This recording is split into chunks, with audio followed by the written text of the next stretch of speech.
네, 안녕하세요. 장성숙입니다.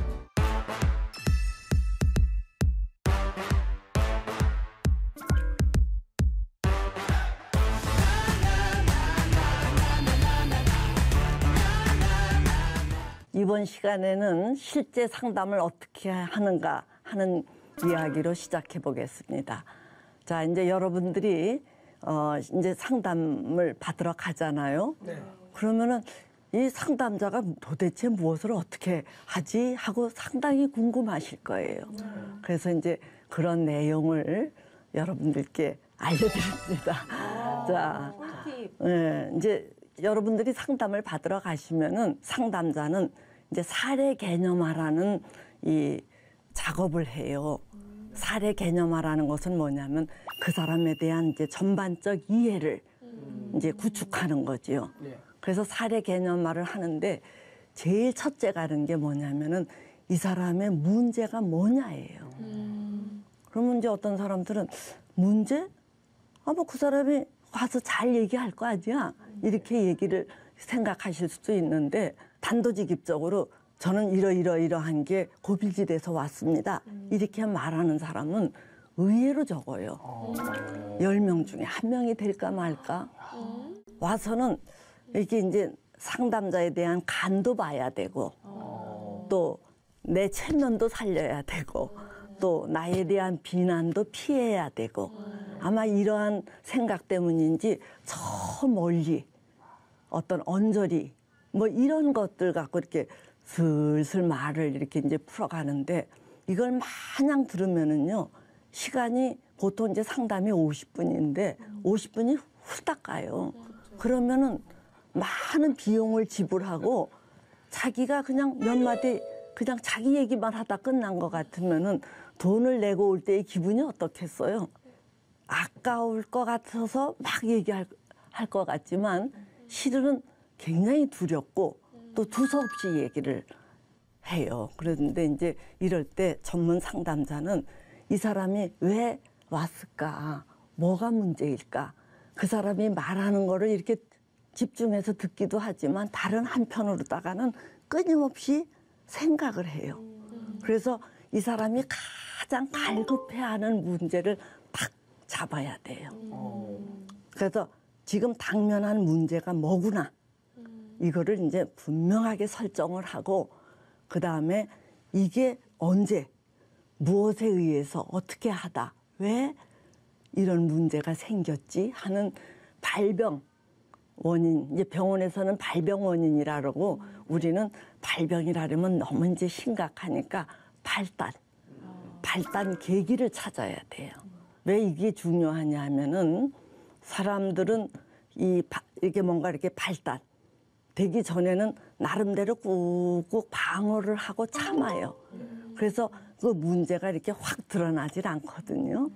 나름 참으니까 또 가리니까. 그런데 이걸가 이제 어떤 트리거에 의해서 외부에서 어떤 자극이 오면은 그거를 맞이하는 내부에 그 어떤 세력이 있어요. 그것과 서로가 이렇게 맞부딪히면은 더 이상 버티질 못하고 툭 터지듯이 무너질 때 그걸 우리가 발병이라 그래요. 그러니까 이제 예를 들면은 어떤 사람은 돈에 대해서 굉장히 민감하기 때문에 손해 나는 일이 발생됐을 때 흥분하기도 하고 어떤 사람은 돈 같은 건 신경도 안 쓰고 뭔가 무시를 했다. 비교당에 따르면 막 광분하고 또 어떤 사람은 그런 것도 신경 안 쓰고 뭔가 외로움이 스물스물 올라온다 그러면은 이 정신 못 차리는 사람도 있고 그래서 사람들마다 터트려지는 그 지점이 다 달라요. 자, 그러니까 이 사람은 언제 무엇에 의해서 어떻게 하다 이 문제가 터졌느냐.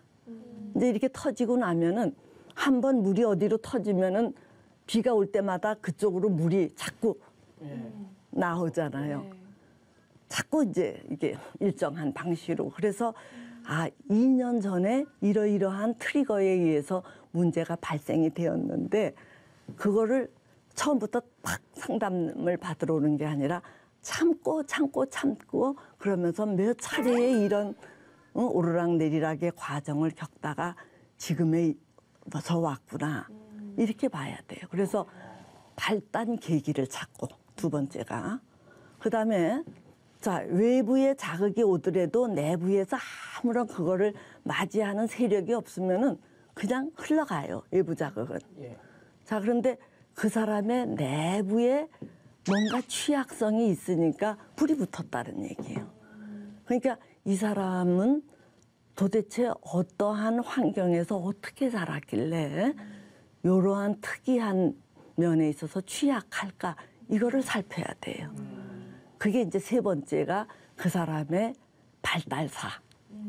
그러니까 어떤 부모에게서 어떤 형제들 틈에서 어떻게 자랐고 자 그러니까 부모가 늘 싸웠는지 이혼을 했는지 또 형제 중에 누가 특별하게 잘나서 치였는지 또는 어느 아픈 친구가 있어서 관심을 다 빼앗겼는지 그러니까 이 사람은 그러한 과정에서 생존하기 위해서 나름으로 발달시킨 기제가 이런 거였는데 그래서 근근히 살았는데 외부 자극을 맞이했을 때 이제 무너졌단 말이에요. 그래서 지금까지 왔구나. 이거를 그 사람의 출생 이후부터 지금에 이르기까지의 과정을 하나로 쭉 엮어보는 거예요. 그렇게 이제 다시 말씀을 드리면 당면한 문제가 뭐지? 이런 것들이 뭘 계기로 터트려졌지? 또 이러한 것 터트려질 수밖에 없었던 이 사람의 내재된 취약성이 뭐지? 요거를 세 개를 뽑아서 잘 이야기가 되도록 엮는 것이 상담사의 작업이고 그게 사례 개념화예요. 그래서 이 작업을 한 다음에는 이제 상담자가 이 사람에 대해서 이제 평가를 해야 하는 거예요. 평가를 해서 이 사람이 힘이 아주 없는 사람인지 어느 정도 그래도 힘이 있는 사람인지 아주 강단이 센 사람인지 그 사람의 그 어떤 상태를 상중하로 평가를 하지요. 그 다음에 이제 상당히 중요한 게 뭐냐면 평가를 한 다음에는 상담 계획을 짜는데 이제 계획이라는 것은 목적이 뭐냐, 어떤 방법으로 접근하느냐, 실제 어떤 식으로 이렇게 개입을 하느냐, 이제 이런 건데 이제 평가를 했을 때 상중하가 있다 그랬잖아요. 그 다음에는 이 사람이 달성했으면 좋겠을 목표를 또 잡아야 돼요. 그래서 아주 심플한 걸 잡을 거냐, 아니면 중간 정도의 목표를 잡을 거냐, 아니면 아주 고급을 잡을 거냐. 이렇게 되는데 가급적이면 심플한 것을 잡는 게 요령이에요. 이 고급을 잡으면은 달성도 못하고 중간에 흐지부지 될 가능성이 아주 많으니까. 그래서 목표도 어떻게 잡느냐 이런 것들도 이제 생각하고 목표를 잡은 다음에는 그 목표를 달성하기에 좋은 접근법들이 있어요. 상담 접근법을 제가 저번 강의에서 4가지가 대표적인 거다. 한국적 상담을 거기 하나 플러스 시키면 5가지다 이렇게 말씀을 드리지만 사실은 몇백 개가 있어요. 사람이 굉장히 다양하기 때문에 그 사람에게 적중하는 상담 접근법도 다 달라요. 이름도 알 수 없는 것들이 무수히 많은 게 이 상담계예요. 자, 그래서 이 목표를 달성하기에 적합한 상담 접근법을 뽑는 것도 기술이에요.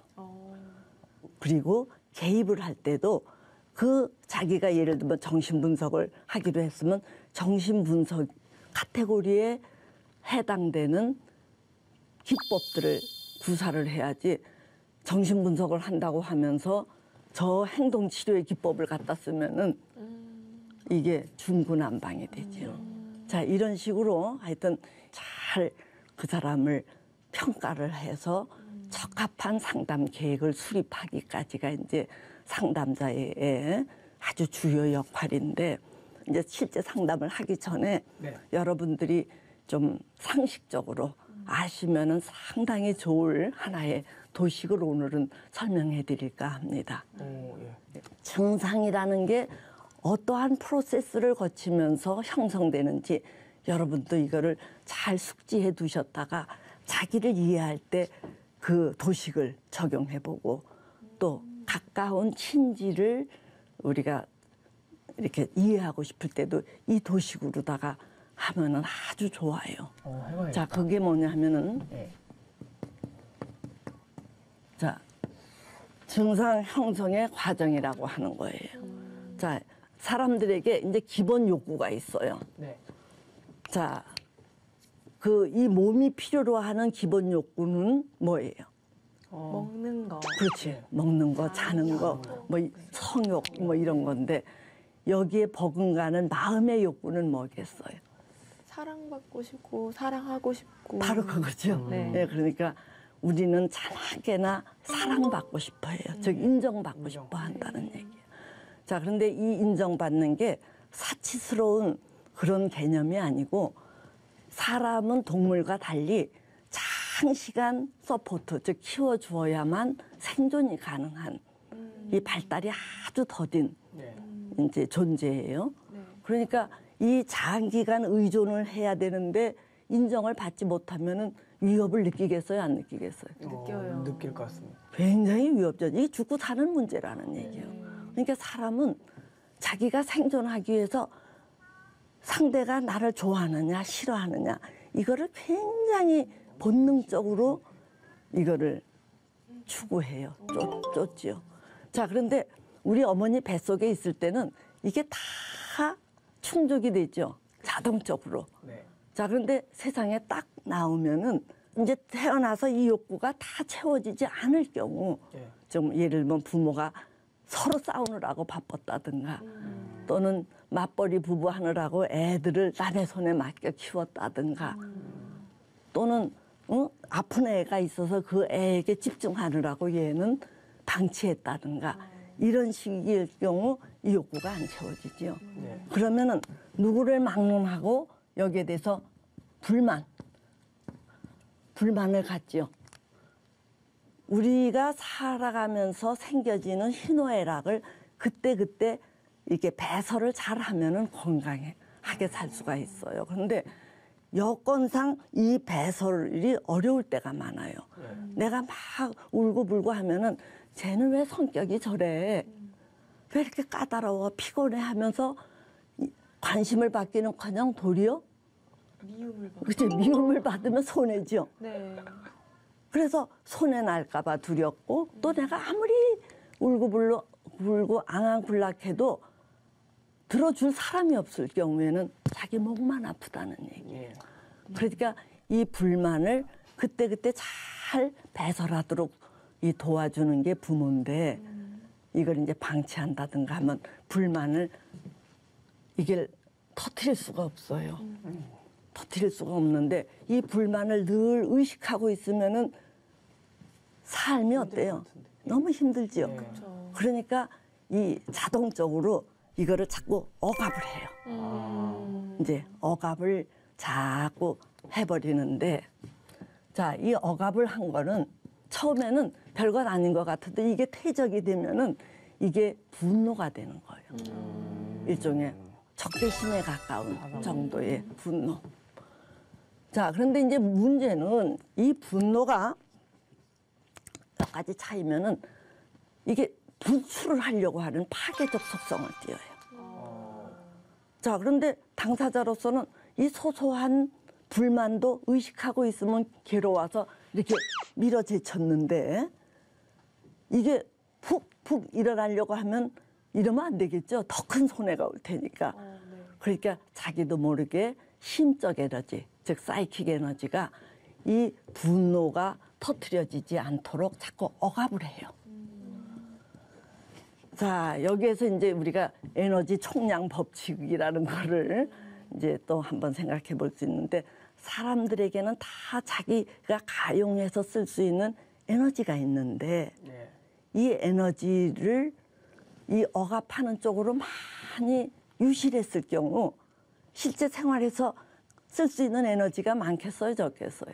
거의 없을 것 같은데. 적지요. 네, 적을 것 같아요. 그렇게 에너지가 딸리는 친구들은 현실에서 아주 위태 살아요.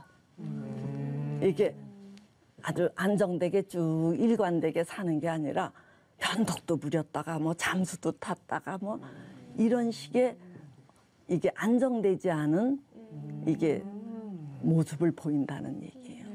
그게 그만큼 뭔가 에너지가 유실이 되었고 건강하지 않다는 증거예요. 자, 그런데 삶이라는 것은 끊임없는 문제의 연속이죠. 그렇죠. 뭐 내가 부모를 독점하고 있었는데 어느덧 동생이 태어나서 관심을 빼앗아 간다든가 또 이 끝이 없어요. 맞아요. 예? 좋은 학교 못 간다고 서럽지 또 취직이 안 돼서 서럽지 연인에게 차여서 서럽지 외부 자극이 수시로 오는데 건강한 사람은 외부 자극이 왔을 때 힘을 내어서 그거를 해결하고 넘기고 또 이렇게 살다가 어떤 자극이 오면 또 분발하고 하는데 힘이 딸리는 사람은 외부 자극이 왔을 때 그만 무너지고 만다는 얘기예요.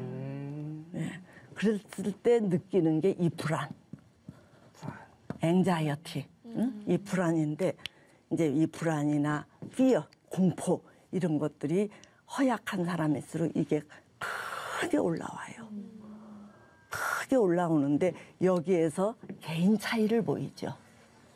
개인 차이. 어떤 사람은 뭐 어떤 큰 자극이 강타를 해도 거뜬히 넘기고 어떤 사람은 훅 무너지고 자, 그런데 이렇게 불안이 엄습하면은 이 유기체는 모든 존재는 다시 한번 그거를 이겨내려고 나름 안간힘을 써요. 네.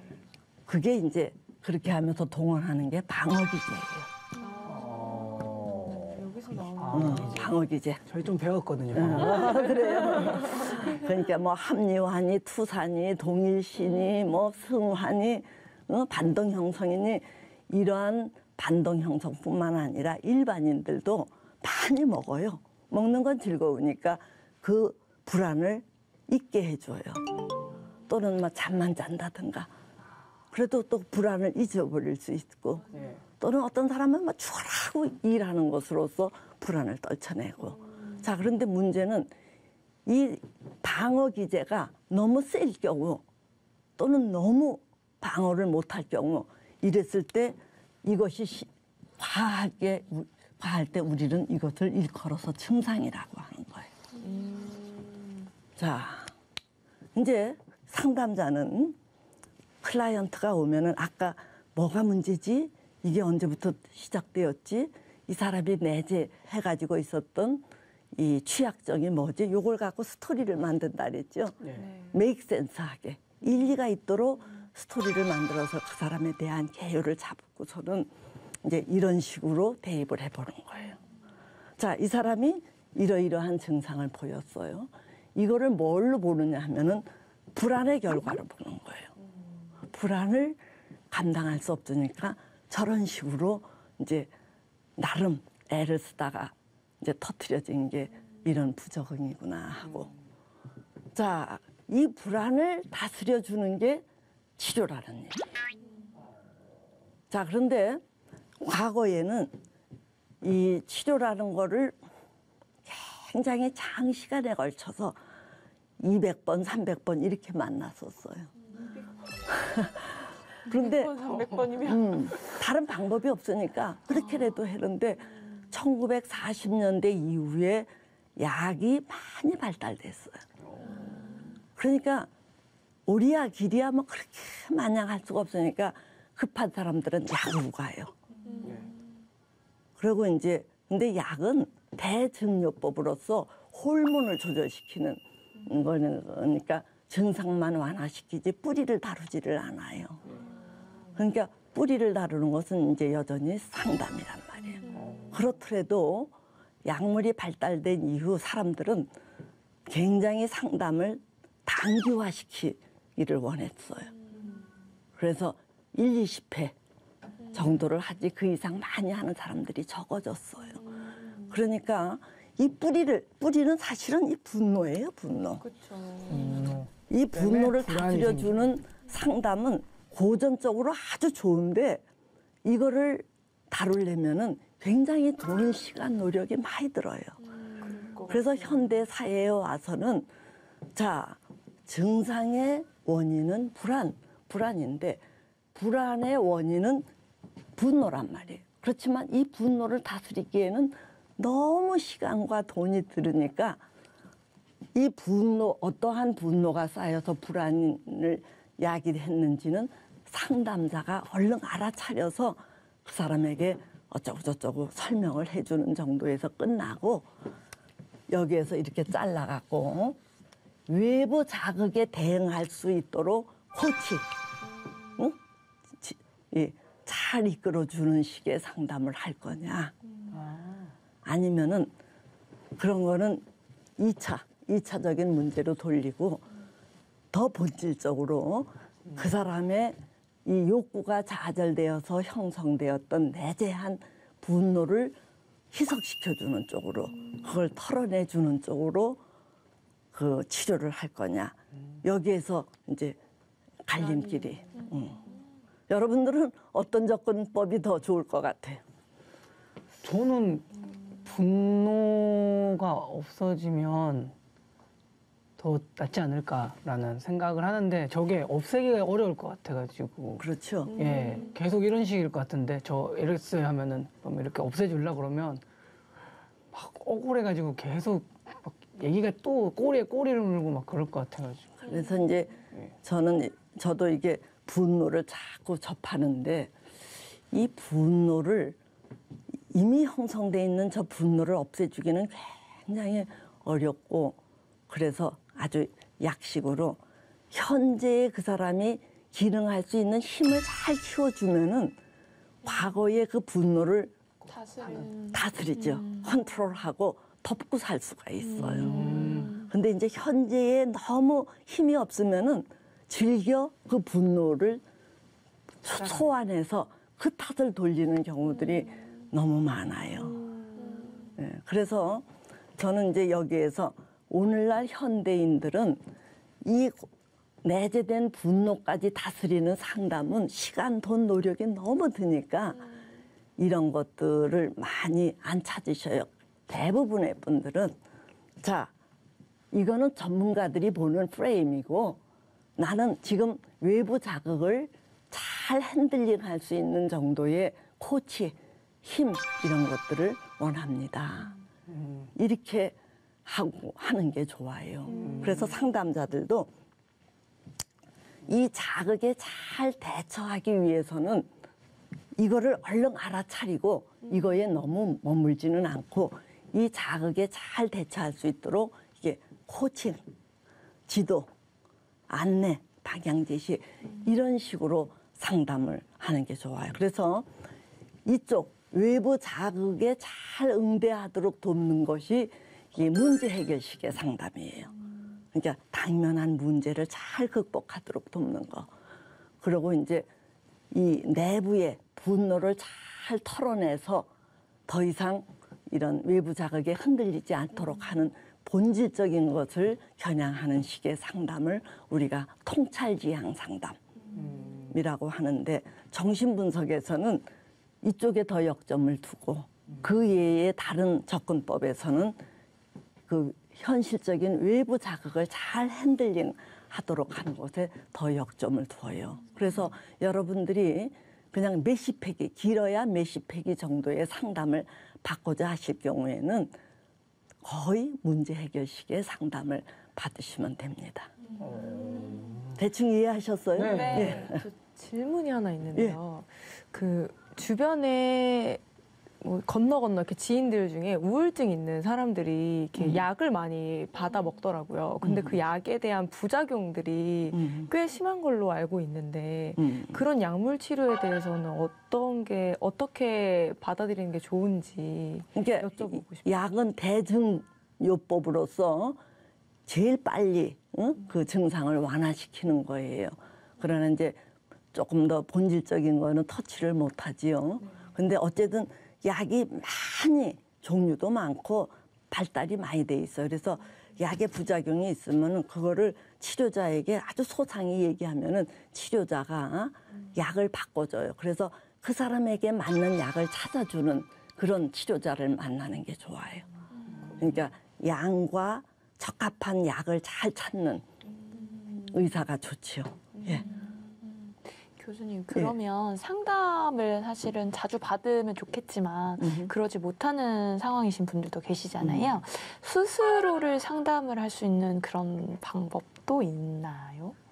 저기 프로이드도 자기 분석을 했던 사람이에요. 그래서 없다고는 할 수는 없지만 어렵긴 하겠죠. 어렵죠. 그래서 네. 이제 제가 몇 차례에 걸쳐서 하는 강의 이거를 귀담아 듣고서 그거를 자기에게 자꾸 대입해 보거나 하면은 많이 도움이 되실 거예요.